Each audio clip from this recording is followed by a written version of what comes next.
started.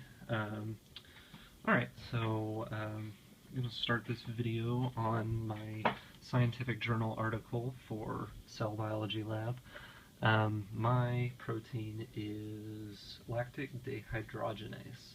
So I found an article that was about the usefulness of lactic dehydrogenase and its isoenzymes as indicators of lung damage or inflammation. Article is actually kind of halfway interesting because I felt like it was kind of interesting talking about damage to cells and how we use LDH to figure out more about that damage. Okay, the article itself, title is Usefulness of Lactate Dehydrogenase and its Isoenzymes as Indicators of Lung Damage or Inflammation. The authors are M. Drent, N.A.M. Cobbin, R.F. Henderson, E.F.M. Wouters, and M. van Diegenvisser. The research was done in Albuquerque, New Mexico, and the Netherlands. So that kind of takes that information out of the way. So let's just kind of go over the article. Let's see.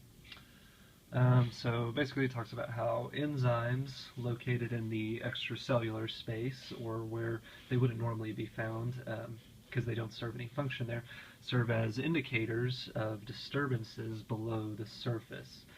LDH, or lactate dehydrogenase, is detected in organs and it indicates cell damage or cell death. So when you find them in these places that they're not supposed to be, they usually indicate that something more is going on underneath the surface.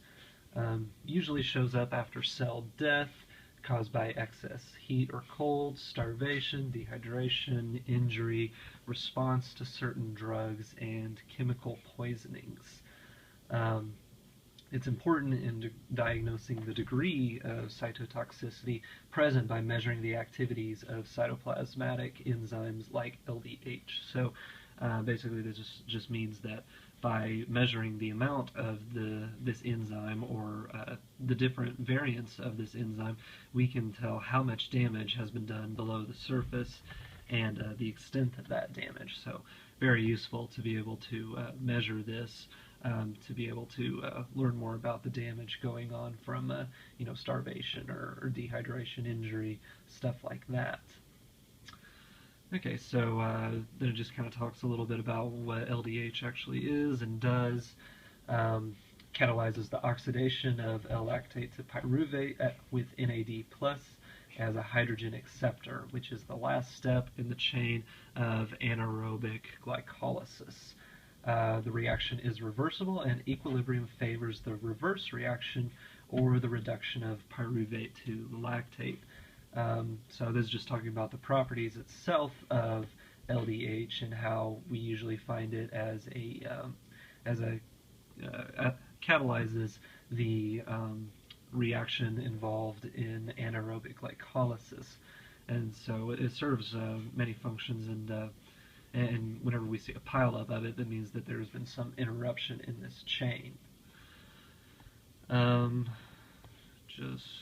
Let's see, has lots of evidence to back up those claims.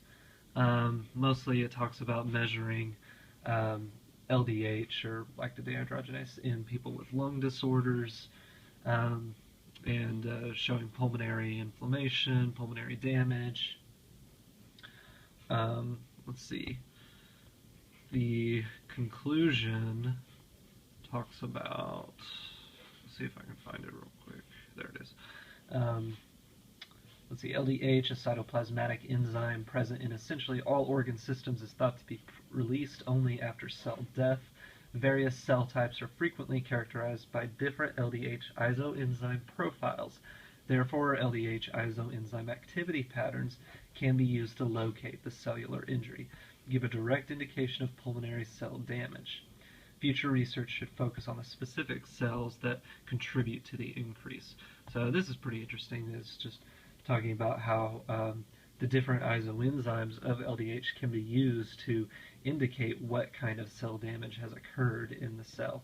So it just kind of sends off a beacon to to medical researchers on what kind of damage lurks beneath the surface based on the profile of these different isoenzymes. Yeah, so now we're just getting into the references. So that about sums up the article. Hope that covers about everything that you wanted to know about it. I'll probably try looking at some more articles like this one to help in my research paper. Anyway, thanks for watching.